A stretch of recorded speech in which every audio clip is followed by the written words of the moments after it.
Alright, with the LP of Metroid Fusion done, I thought that I'd make a bonus video showing all the things I missed out before. Most of these will be just small extras, so don't expect a lot of things. And yes, every footage will be recorded through an emulator to be shown in better quality.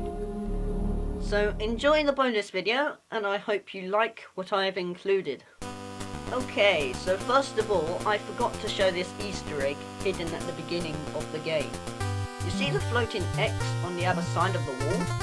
Well, if we zoom in, there is actually a hidden GameCube. Yep, a GameCube was featured in Metroid Fusion. I think this was to give people the idea that Metroid Prime would be released the following year after Fusion. That's all there is really, nothing too special. The GameCube's there and it's a nice touch.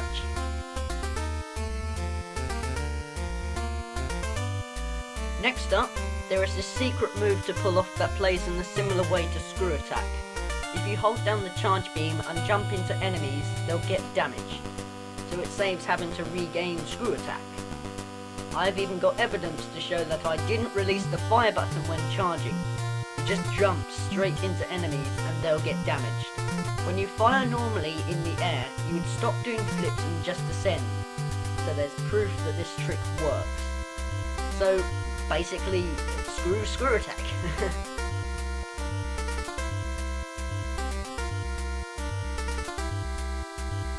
Moving on, I'd like to show you this quick thing I didn't realise during the LP. You know how I was always saying that spine sharking diagonally is a pain? Well, your problems are solved by holding down the L button before performing the trick. So, when you duck, hold down the L button and jump. Here, I'll go through it again. So it's duck, hold down L, and jump. It's quite simple, and I'm confused why I didn't know about this move through the whole LP. This would have made some items a lot easier to get.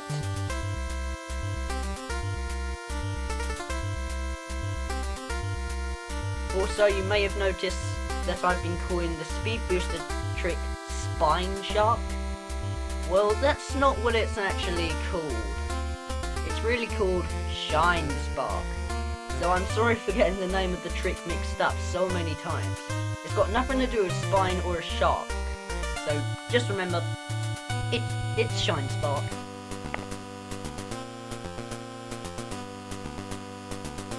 Now, this thing I would like to show is too tricky for me to replicate because I suck. There's a special message hidden in the game that only expert players can probably get to. If you'd like to see the hidden message, then click this link in the description that leads to a gamer that can retrieve this message.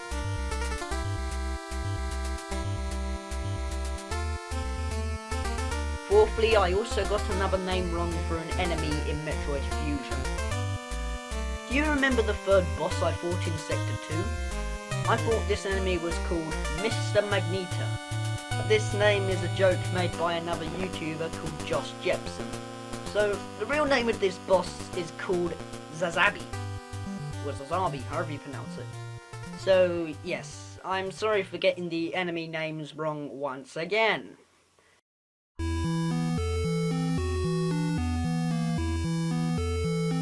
Throughout my Let's Play, I have not been caught by the SAX at certain points, and I'd like to show you what to do if you do get caught. Okay, so in our first SAX encounter, you're supposed to remain up the top till the SAX has gone out of the door.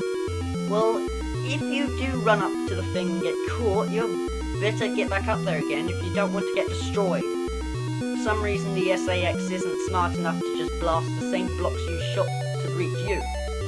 Don't know why, but it's a game. It doesn't matter. Anyway, when the SAX is gone, just do the same thing before by going out of the door. Well, you should be smart enough to know that, surely.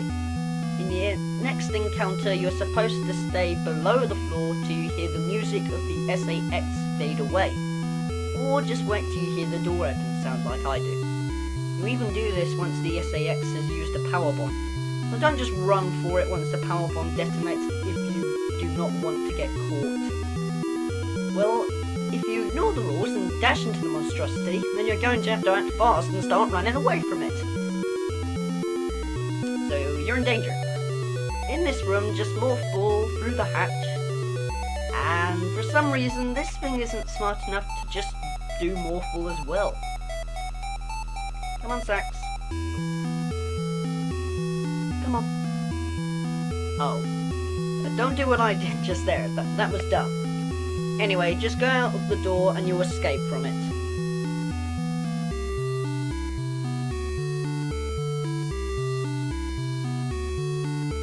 Furthermore, there is also another hidden message in the game. If you remember me finding these animals aboard the station, then these animals are the same ones we found in Super Metroid. That is, if you played the game. If not, then, well, you'll probably have no idea what I'm on about. So you might as well just skip ahead.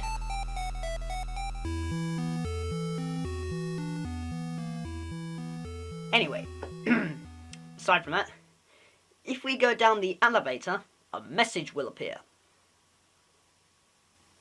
Etacoons and Horus. I've met these intelligent beings before. They seem to recognize me as well. How unusual to meet again here. In the past, they've helped me unleash abilities I didn't know I had. But where did they run to? I hope they're safe. Now, this message is supposed to be a reference to Super Metroid, about the animals that Samus encountered. In Super Metroid, Samus came across these living beings called Etacoons, which are nearly identical in Metroid Fusion. These creatures then taught Samus a special ability she never knew she had in her adventure. This was the wall jump, a handy, yet at the same time broken, trick that allowed Samus to bounce upwards between walls. Then she also came across another creature called a Horus that looks the same in Metroid Fusion. This bird-like organism taught Samus how to perform the Shine Spark to launch through the air. Again, another move that was pretty broken. Also, let's watch the clips while reading the message to see how they link. Etacoons and Horus. I've met these intelligent beings before. They seem to recognize me as well. How unusual to meet again here. In the past, they've helped me unleash abilities I didn't know I had. But where did they run to? I hope they're safe. See what I'm saying? There's a link. So there's proof that this is a secret message to Super Metroid. In other words, sort of like an Easter egg. Finally, to end things off, how about we find out why I decided to do post-commentary on my last episode of Metroid Fusion. Enjoy the bad commentary you're about to hear. Let's now get on with the battle. And if you look around, you'll notice the doors are locked, meaning we can't get in. Well, we can't get out or anything, so we're locked, basically. However, we heard up here, suddenly an earthquake appears, and we indeed will be fighting the SAX. This is actually quite an easy fight. Really, all you got to do is keep freezing and then firing like this. I like to, let's see. Oh dear, I'm not doing too good. Let's see. Hit him with my charge beam, jump. Oh, no. Hit him with the charge beam, move, fire. Hit him with the charge beam. He'll either jump at you or jump over you or something, I don't know. Just keep freezing him with your beam though and you should be fine. After that, just keep...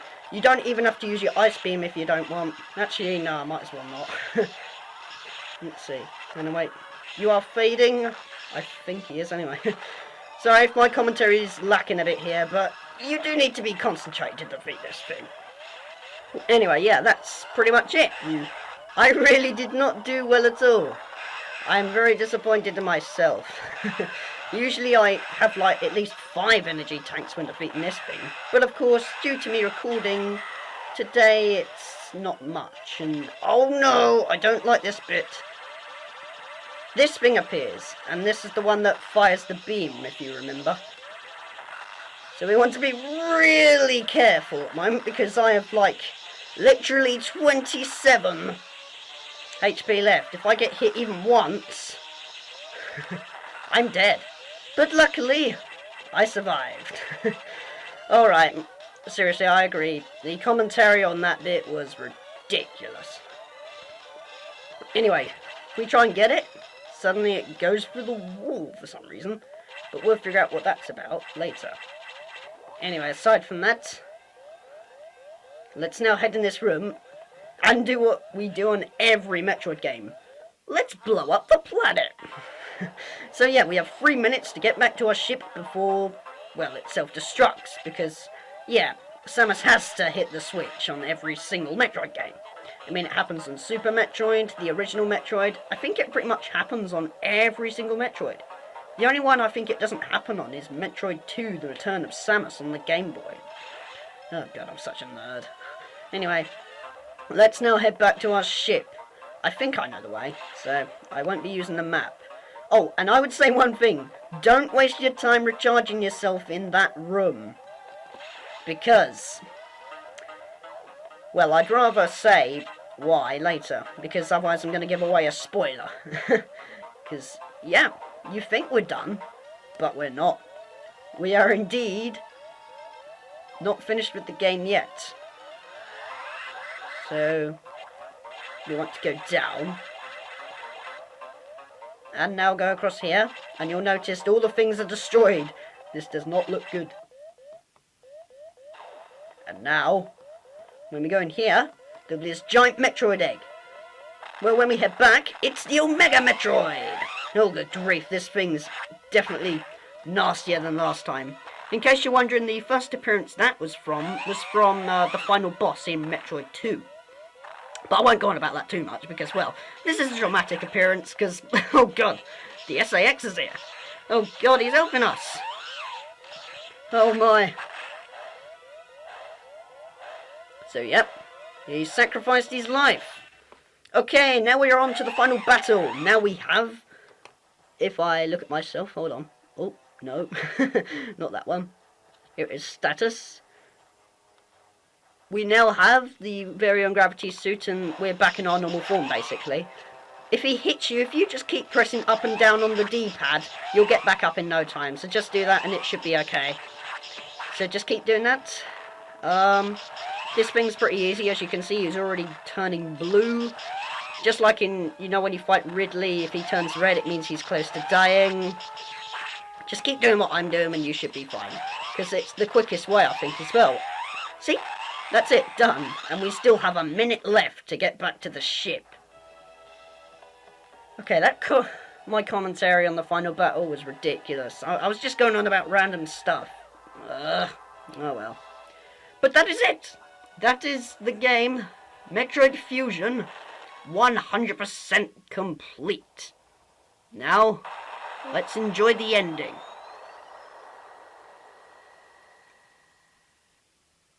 Well, that really sucked, didn't it? Also, I thought you might as well see this. I found that when I recorded the credits with a camera, it came out horribly. You could barely see what the text was. So I thought I'd leave the text and the ending in there again, to show it in better quality. So, enjoy the credits, and I will see you in my next Let's Play of The Legend of Zelda for the NES.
Indeed, and our next mission will be retrieving the Triforce. Take care guys, and I will see you in my next Let's Play.